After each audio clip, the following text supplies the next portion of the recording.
সাবেক কাউন্সিলর বাপ্পির নির্দেশেই হাদি হত্যা বলছে ডিবি।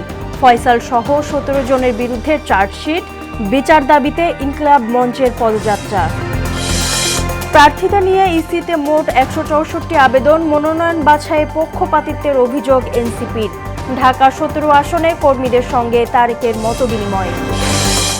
জকসুতে ভোট গ্রহণ শেষে চলছে গণনা, কেন্দ্রে 65 ও হল সংসদে 77% কাস্টিং। ফলাফল মেনে নেয়ার ঘোষণা প্রার্থীদের। এবং জুলাই গণহত্যার অন্যতম মাস্টারমাইন্ড সালমান, বললেন চিফ প্রসিকিউটর। সালমান আনিসুলের বিরুদ্ধে অভিযোগ গঠন 12 জানুয়ারি।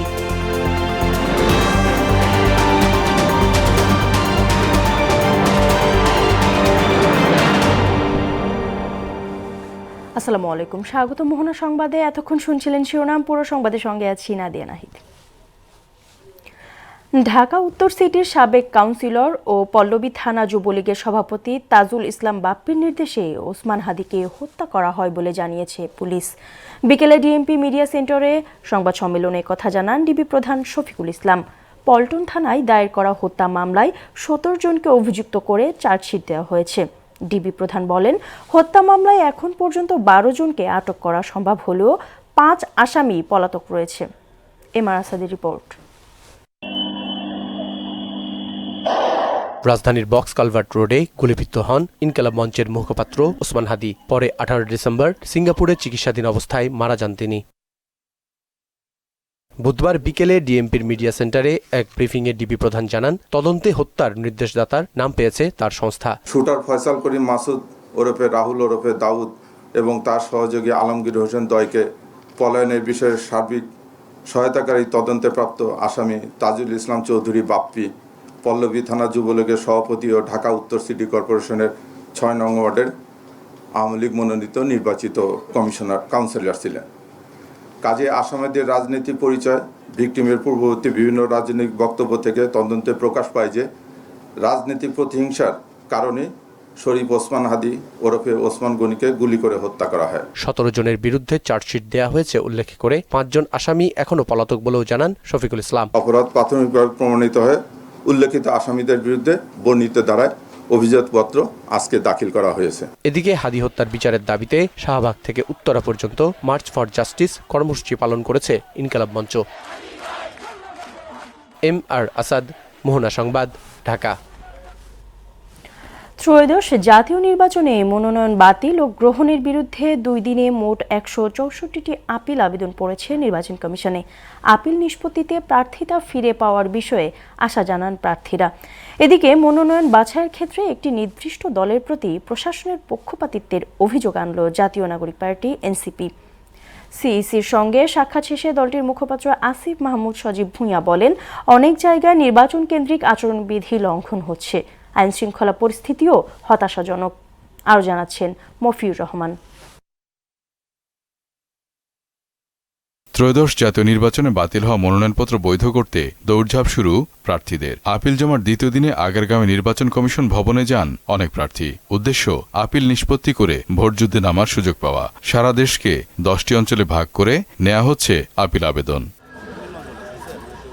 স্বাক্ষর না থাকা, সঠিকভাবে হলফনামা পূরণ না করা, ট্যাক্স রিটার্ন জমা না দেওয়া সহ নানা কারণে প্রার্থিতা বাতিল হয়েছে নির্বাচনে সম্ভাব্য অংশগ্রহণকারীদের। তারা বলেন, মনোনয়ন দাখিলের সময় থাকা ঘাটতি পূরণ করেই আপিল করেছেন তারা। শুনানি নিষ্পত্তিতে প্রার্থিতা ফিরে পাওয়ার আশা তাদের। আমার সনদপত্রের কপিটা দেওয়া ছিল না, আর একটা হচ্ছে দলীয় প্যাডে স্বাক্ষরিত অঙ্গীকারনামা, এটা না থাকার কারণেই হচ্ছে মূলত আমার মনোনয়নপত্রটা বাতিল হয়েছিল। ইনকাম ট্যাক্সের সম্পদের বিবরণের সাথে আমার হলফনামার সম্পদের বিবরণের সাথে কিছু অসঙ্গতি ভুল ত্রুটি ছিল। আমার প্রার্থিতা বাতিল হয়েছে, শিক্ষাগত যোগ্যতা ইসলামের পরে লেখা ভুল হয়েছিল। প্রার্থিতা বৈধ করার আপিলের মধ্যেই কারো কারো অভিযোগ নির্বাচনী আইনশৃঙ্খলা পরিস্থিতি নিয়ে। তারা বলেন, অবৈধ অস্ত্র উদ্ধার না হলে ভীতিকর পরিস্থিতি থেকেই যাবে। নির্বাচনের পরিবেশ এখনো আশানুরূপ আমরা দেখতে পাচ্ছি না, কারণ এখনো আপনারা দেখছেন যে গত 2 দিন আগে একজন প্রার্থীর বাসায়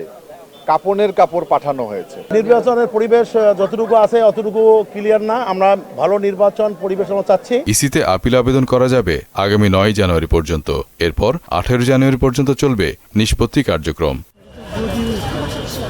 এদিকে নির্বাচন কমিশনে সিইসির সঙ্গে সাক্ষাৎ করেন জাতীয় নাগরিক পার্টির এনসিপির 4 নেতা। পরে মুখপাত্র আসিফ মাহমুদ সজীব ভুঁইয়া বলেন, ভোটকেন্দ্রিক আইনশৃঙ্খলা পরিস্থিতি হতাশাজনক। নির্বাচন কেন্দ্রিক আইনশৃঙ্খলা পরিস্থিতি খুবই হতাশাজনক বলে আমি মনে করি, যেহেতু তফসিলের পরের দিনই আমরা দেখেছি যে একজন চিহ্নিত আসামি যিনি জামিনে বের হয়েছিলেন কিছুদিন আগে, তার হাতে আমাদের একজন সহযোদ্ধা শহীদ হয়েছেন এবং এর ফলেই কিন্তু এই নির্বাচন নিয়ে শঙ্কাটা মানুষের মনে আরো বেশি তৈরি হয়েছে। ইসির প্রতি পূর্ণ আস্থা রাখা সম্ভব হচ্ছে না বলেও জানান তিনি। তারা আমাদেরকে আস্থা দেওয়ার চেষ্টা করেছেন, তবে অবশ্যই আমরা তাদের কাজের মাধ্যমে, তাদের কথার মাধ্যমে নয়, তাদের কাজের মাধ্যমেই আমাদের আস্থা ফিরবে কি ফিরবে না সেটা আমরা দেখব। মফিউর রহমান, মোহনা সংবাদ, ঢাকা। ঢাকা 17 আসনের নেতাকর্মীদের সঙ্গে নির্বাচনী সভা করেছেন বিএনপির ভারপ্রাপ্ত চেয়ারম্যান তারেক রহমান। গুলশান কার্যালয়ে বেলা 11টা থেকে 2 ঘণ্টা ব্যাপী এই সভা হয়। এদিকে নয়াপল্টনে এক অনুষ্ঠানে দলের সিনিয়র যুগ্ম মহাসচিব রুহুল কবির রিজভী বলেন, বিএনপি ক্ষমতায় গেলে মানুষের মাঝে ভেদাভেদ কমিয়ে আনা হবে। আলাদা অনুষ্ঠানে বিএনপির স্থায়ী কমিটির সদস্য সালাউদ্দিন আহমেদ অভিযোগ করে বলেন, গত 16 বছর দেশে একনায়কতন্ত্র কায়েম করে আওয়ামী লীগ। তানজিদ ভুঁইয়ার প্রতিবেদন।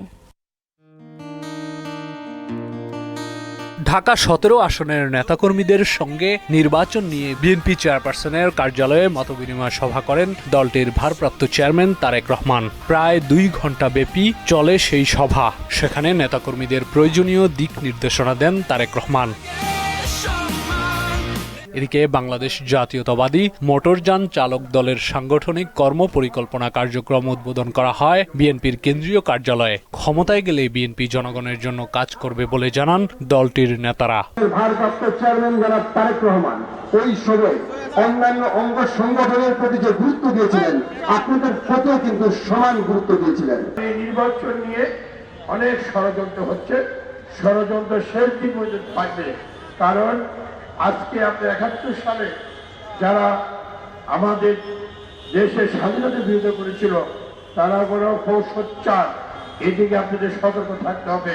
প্রধান অতিথির বক্তব্যে বিএনপির সিনিয়র যুগ্ম মহাসচিব রুহুল কবির রিজভী বলেন, মোটরযান চালকদের সুরক্ষা, নিরাপত্তা ও অধিকার আদায়ে সুনির্দিষ্ট আইন জরুরি। বিএনপির ভারপ্রাপ্ত চেয়ারম্যান তার 31 দফা কর্মসূচি, তার নানা কর্মসূচির মধ্যে সেই অঙ্গীকার ব্যক্ত করে আপনাদের এই পেশার মানুষদেরকে সমাজে যাতে তাদের মাথা উঁচু করে তারা দাঁড়াতে পারে, তারা যাতে সম্মানিত থাকে সবসময়, তারা যেন হয়রানির শিকার না হয়, তারা যেন পুলিশি নির্যাতনের শিকার না হয়, এই জিনিসগুলা লক্ষ্য রেখেই আইন প্রণয়ন করতে হবে।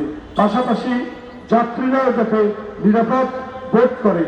এছাড়া কক্সবাজারের চকরিয়ায় বেগম খালেদা জিয়ার রুহের মাগফিরাত কামনায় আয়োজিত দোয়া মাহফিলে যোগ দিয়ে বিএনপির স্থায়ী কমিটির সদস্য সালাউদ্দিন আহমেদ বলেন, আওয়ামী লীগ সবসময় গণতন্ত্র ধ্বংস করেছে। আওয়ামী লীগ, ফ্যাসিস্ট শেখ হাসিনা এবং তার পিতা সবসময় বাংলাদেশে গণতন্ত্র হত্যা করেছে, গণতন্ত্র ধ্বংস করেছে এবং এদেশের মানুষের অধিকারকে কেড়ে নিয়েছে। একদলীয় শাসন ব্যবস্থা, এক ব্যক্তির স্বৈরতান্ত্রিক শাসন ব্যবস্থা প্রতিষ্ঠা করেছে।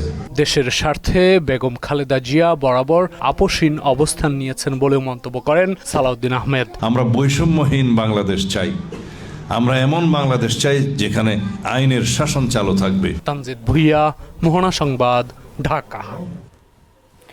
নির্বাচন নিয়ে যারা এখনো সন্দেহ ও সংশয় ছড়াচ্ছেন তাদের নজরদারিতে রাখা হয়েছে বলে মন্তব্য করলেন প্রেস সচিব শফিকুল আলম। সন্ধ্যায় ফরেন সার্ভিস একাডেমিতে এক সংবাদ সম্মেলনে তিনি বলেন, কোনো ঝামেলা ছাড়াই বেগম জিয়া ও ওসমান হাদির জানাজা এবং তারেক রহমানের দেশে ফেরার আয়োজন সম্পন্ন করে সক্ষমতার প্রমাণ দিয়েছে আইনশৃঙ্খলা বাহিনী। ফলে নির্বাচন নিয়ে সন্দেহ ছড়ানো অর্থহীন। গণভোটে হ্যাঁ এর পক্ষে সরকার জোরালো প্রচারণা চালাবে বলেও জানান প্রেস সচিব। নির্বাচনের বিষয়ে যারা কনফিউশন এখনো ছড়াচ্ছে, আমরা দেখছি তো আমাদের তাদের প্রোফাইলগুলো খুবই ক্লিয়ার। তারা আগে কি, তাদের রোল কি ছিল, তারা কেন কনফিউশন ছড়াচ্ছেন। নির্বাচনের 37 দিন বাকি আছে। আমরা মনে করি আমরা খুবই ভালোভাবে প্রিপেয়ার্ড আছি। 20 তারিখে ভোটের গাড়ি, ভোটের ক্যারাভান ঢাকা থেকে বিভিন্ন ডিস্ট্রিক্টে রওনা হয়েছিল ভোটের মেসেজটা নিয়ে, বিশেষ করে গণভোটের ক্ষেত্রে গণভোটের বিষয়ে মানুষকে আরো বেশি উদ্বুদ্ধ করতে। জগন্নাথ বিশ্ববিদ্যালয় কেন্দ্রীয় ছাত্র সংসদ জকসু ও হল সংসদের ভোট গণনা চলছে। দিনভর উৎসব মুখর পরিবেশে চলে ভোট গ্রহণ। কেন্দ্রীয় সংসদে 65 এবং হল সংসদে 77% ভোট পড়ে। এদিকে ফলাফল যাই হোক মেনে নেওয়ার ঘোষণা দিয়েছে প্রতিদ্বন্দ্বী প্রার্থীরা। আর জানাচ্ছেন মুদাসসির আলী। প্রতিষ্ঠার পর এই প্রথম কেন্দ্রীয় ছাত্র সংসদ নির্বাচন হয় জগন্নাথ বিশ্ববিদ্যালয়ে, যাকে ঘিরে আয়োজনের কোনো কমতি ছিল না। সব মিলিয়ে 39টি কেন্দ্রে হয় ভোট গ্রহণ। নিরাপত্তার স্বার্থে পুলিশের পাশাপাশি মোতায়েন করা হয় বিজিবি। নির্বাচনের সার্বিক ব্যবস্থায় সন্তুষ্ট শিক্ষার্থীরা। প্রথমবার ভোট দিতে পেরে খুশি তারা। এখন খুব ভালো লাগছে যে আমরাও এই ইতিহাসে সাক্ষী হতে পারছি, প্রথমবারের মতো জকসু নির্বাচন। সবকিছু ম্যানেজমেন্ট ঠিক আছে, সবকিছুই খুব গোছানোভাবে হচ্ছে, নিরাপত্তাটাও খুব ভালো, পরিবেশ অনেক ভালো। আর আশা করছি যে যোগ্য প্রার্থী সেই বিজয়ী হবে। আমি স্যাটিসফাইড আর কি এই ভোটের পরিবেশ সবকিছু নিয়ে। ক্যাম্পাসের চলমান সমস্যা নিরসনে বিজয়ী প্রার্থীরা কার্যকর ভূমিকা রাখবে বলে প্রত্যাশা সাধারণ শিক্ষার্থীদের। আমাদের কাছে তাদের একটাই প্রত্যাশা, যেন তারা আমাদের শিক্ষার্থী বান্ধব হয়ে কাজ করে। আমরা ভরসা করে আপনাদের ভোট দিচ্ছি, আপনারা এটার মর্যাদা রাখুন, আপনারা ঠিকভাবে আমাদের জন্য কাজ করুন। তো তাদের নিকট আমাদের আশা থাকবে যেন আমাদের দ্রুত সময় আবাসন ব্যবস্থাটা নিশ্চিত করার চেষ্টা করে। ক্যাম্পাসের উন্নয়ন, দ্বিতীয় ক্যাম্পাস, এগুলোই প্রত্যাশা থাকবে। তাদের প্রতি একটাই মেসেজ থাকবে, তারা যাতে শিক্ষার্থীদেরকে নিয়ে কাজ করে, জগন্নাথের উন্নয়নের জন্য কাজ করে। জকসুতে 34টি পদের বিপরীতে লড়েছেন 190 জন। ভিপি পদে 12, জিএস পদে 9 ও এজিএস পদে 8 জন প্রার্থী ভোট যুদ্ধে নামেন। হল সংসদ থেকে ছাত্রদল সমর্থিত প্যানেল, অপরাজিতার অগ্রযাত্রা প্যানেল থেকে ভিপি পদপ্রার্থী। আমি ছাত্র শিবির সমর্থিত অদম্য অভিযান ঐক্য প্যানেলের পরিবহন সম্পাদক প্রার্থী। আমি হল সংসদের সমাজসেবা ও শিক্ষার্থীগুলোর সম্পাদক পদপ্রার্থী। নির্বাচন নিয়ে পাল্টাপাল্টি অভিযোগ ছিল প্রতিদ্বন্দ্বী প্যানেলগুলোর। ইকোনমিক্স ডিপার্টমেন্টের সেন্টারে বসে পোলিং এজেন্ট একবার বাইরে আসে একবার ভিতরে আসে, সেন্টারে বসে সে হচ্ছে যে এটা বিলি করতেছে, এটা তো সেন্টারে বসে করতে পারে না। বিশ্ববিদ্যালয়ের নির্বাচনী পর্যবেক্ষকের দাবি ভোট সুষ্ঠু হয়েছে। এখন পর্যন্ত আমরা সুষ্ঠুভাবেই হয়েছে বলেই মনে করছি। ভোট গ্রহণ চলে বিকেল 4টা পর্যন্ত। বিশ্ববিদ্যালয়ের অডিটোরিয়ামে কেন্দ্রীয় নিয়ন্ত্রক কক্ষে ব্যালট বাক্স নেয়ার পর চলে ভোট গণনা। মুদাসসির আলী, মোহনা সংবাদ, ঢাকা। জুলাই আগস্টে গণহত্যার এক অভিযোগে সালমান এফ রহমান এবং সাবেক আইনমন্ত্রী আনিসুল হকের বিরুদ্ধে অভিযোগ গঠনের আদেশ 12 জানুয়ারি।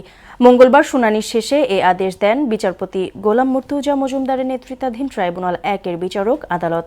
পরে চিফ প্রসিকিউটর বলেন, জুলাই আগস্টের কারফিউ জারি ও 15 বছরের অবৈধ শাসন দীর্ঘায়িত করার অন্যতম মাস্টারমাইন্ড ছিলেন সালমান এফ রহমান। সুরাইয়া মুন্নির রিপোর্ট। পতিত প্রধানমন্ত্রী শেখ হাসিনা ছাড়াও আন্দোলন দমনে নেতৃত্ব দেন আওয়ামী লীগের শীর্ষ আরও 4 নেতা। এদেরকে বলা হতো গ্যাং অফ 4। এই গ্রুপের সদস্য ছিলেন সাবেক আইনমন্ত্রী আনিসুল হক ও উপদেষ্টা সালমান এফ রহমান। অভিযোগ গঠনের শুনানিতে অংশ নিয়ে চিফ প্রসিকিউটর বলেন, জুলাই আগস্টে কারফিউ জারির মূল উদ্দেশ্য ছিল গণহত্যা। গণঅভ্যুত্থান ছিল জাতীয় মুক্তির সংগ্রাম, তাই একে অবজ্ঞা করে বক্তব্য দেয়া ধৃষ্টতা। ইন্টারনেট বন্ধ করে কারফিউ জারি করে সব আন্দোলনকারীকে শেষ করে দেয়া, এইটা গণহত্যা চালানোর সবচেয়ে চাইতে স্পষ্ট ইঙ্গিত। দ্বিতীয়টা বলেছেন যে আরেকটা হচ্ছে রিয়েল হার্ম করা, মানে গণহত্যা না চালালেও তাদেরকে এমনভাবে আহত করা বা এমনভাবে দমন করা যাতে করে আর আন্দোলন মাথাচাড়া না দেয়।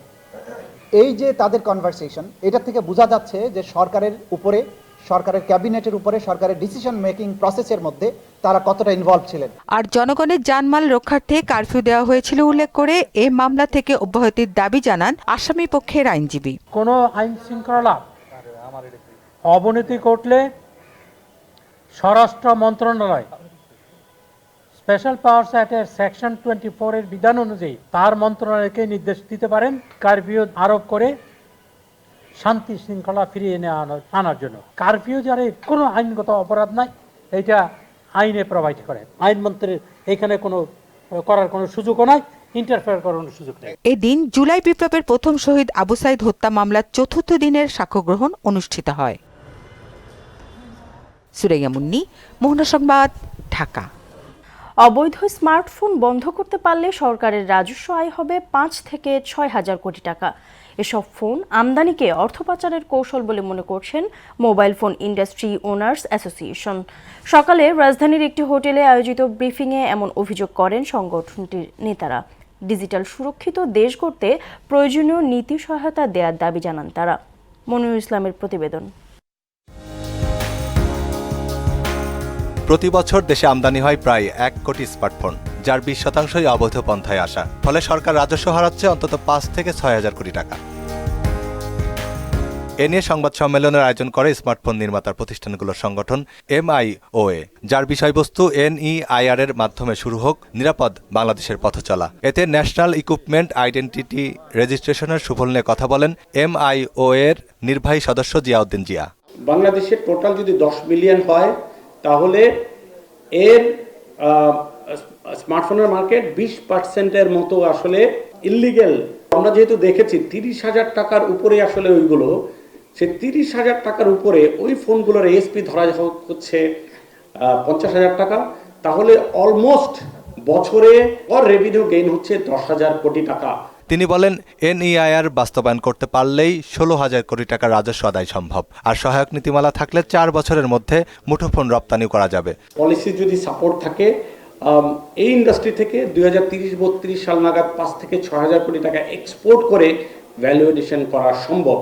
স্মার্টফোনের বৈধ আমদানিকারক ও উৎপাদনকারীরা বৈষম্যের শিকার বলে অভিযোগ করেন মোবাইল ফোন ইন্ডাস্ট্রি অনার্স অ্যাসোসিয়েশনের সভাপতি জাকারিয়া শহীদ। এই যে অবৈধ জিনিসটাকে করতে না দেওয়াটা কি বৈষম্য, নাকি আমরা বৈষম্যের শিকার হচ্ছি যারা বৈধভাবে বিজনেস করছি? তো বৈষম্যের শিকার তো আমরা হচ্ছি। অবৈধ আমদানিতে 4 ভাবে আইন লঙ্ঘন করা হচ্ছে উল্লেখ করে জাকারিয়া শহীদ বলেন, এর মাধ্যমে বিপুল অর্থ পাচার করা হচ্ছে। ট্যাক্স, ইনকাম ট্যাক্স বা কাস্টমস ডিউটি এই আইনের সুস্পষ্ট লঙ্ঘন, এবং এই ট্যাক্স ফাঁকিটা যাচ্ছে কোথায়? ট্যাক্স ফাঁকিটা এই ব্যবসায়ীদের চ্যানেলের মধ্যে যাচ্ছে এবং কনজিউমারদেরকে তারা বেনিফিট যে কনজিউমার তো চায় না যে অবৈধভাবে বিজনেস করে আমাকে প্রোডাক্ট দেন, এটা কোনো কনজিউমার চায়? বাংলাদেশে চায় না। NEIR বাস্তবায়নে সরকারের দ্রুত পদক্ষেপ চায় সংগঠনটি। NEIR আপনার স্বার্থে, NEIR দেশের জনগণের স্বার্থে, এটা কোনো ব্যক্তি গোষ্ঠীর স্বার্থে না। মনিরুল ইসলাম, মোহনা সংবাদ, ঢাকা। খেলার খবর, ক্রিকেট। IPL থেকে মুস্তাফিজুর রহমানকে বাদ দেয়া নিয়ে কোনো আলোচনা ভারতীয় ক্রিকেট বোর্ডের সভায় হয়নি বলে এই বিষয়ে লিগের গভর্নিং কাউন্সিলের সঙ্গে কোনো আলোচনাও করা হয়নি বলে জানিয়েছেন ভারতীয় গণমাধ্যম ইন্ডিয়ান এক্সপ্রেস। এক প্রতিবেদনে বলেছেন, IPL franchise Kolkata night Riders দল থেকে বাংলাদেশের বাঁহাতি পেসার মুস্তাফিজকে বাদ দেওয়ার সিদ্ধান্ত নিয়েছেন BCCI এর শীর্ষ কর্তারা। এদিকে BCCIর অবস্থানে অটল এবং শেষ পর্যন্ত অটল থাকবে বলেই দৃঢ় প্রতিজ্ঞ। ভারতে বিশ্বকাপের কোনো ম্যাচ তারা খেলবে না। ICC থেকে এরই মধ্যে এ নিয়ে BCBর সঙ্গে আলোচনার প্রস্তাব দেওয়া হয়েছে বলে জানা গেছে। BPL প্রসঙ্গ।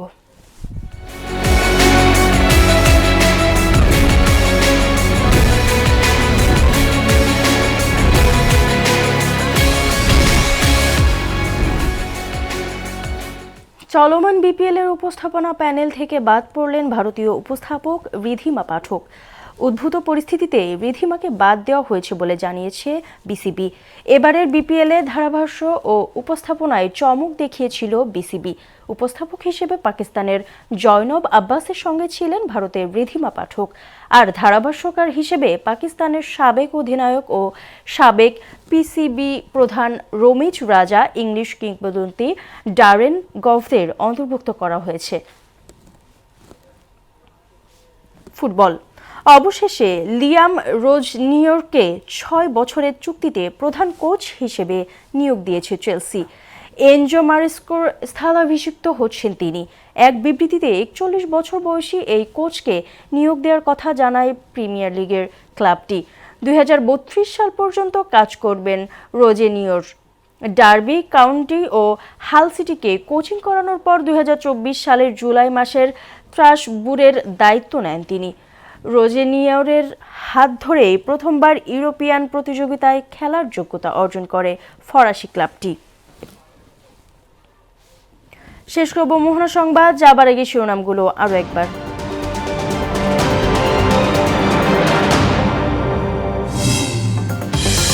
সাবেক কাউন্সিলর বাপ্পির নির্দেশেই হাদি হত্যা বলছে ডিবি। ফয়সাল সহ 17 জনের বিরুদ্ধে চার্জশিট, বিচার দাবিতে ইনকলাব মঞ্চের পদযাত্রা। প্রার্থিতা নিয়ে ইসিতে মোট 164 আবেদন, মনোনয়ন বাছাইয়ে পক্ষপাতিত্বের অভিযোগ এনসিপির। ঢাকা 17 আসনে কর্মীদের সঙ্গে তারেকের মতবিনিময়। জকসুতে ভোট গ্রহণ শেষে চলছে গণনা, কেন্দ্রে 65 ও হল সংসদে 77% কাস্টিং। ফলাফল মেনে নেওয়ার ঘোষণা প্রার্থীদের। এবং জুলাই গণহত্যার অন্যতম মাস্টারমাইন্ড সালমান বললেন চিফ প্রসিকিউটর। সালমান আনিসুলের বিরুদ্ধে অভিযোগ গঠন 12 জানুয়ারি। এ ছিল মোহনা সংবাদে। পরবর্তী সংবাদ রাত 12টায়। মোহনার সবশেষ খবর জানতে ভিজিট করুন www.mohana.tv। সংবাদ দেখতে পারেন ফেসবুক ও ইউটিউবে। এতক্ষণ সঙ্গে থাকার জন্য ধন্যবাদ সবাইকে।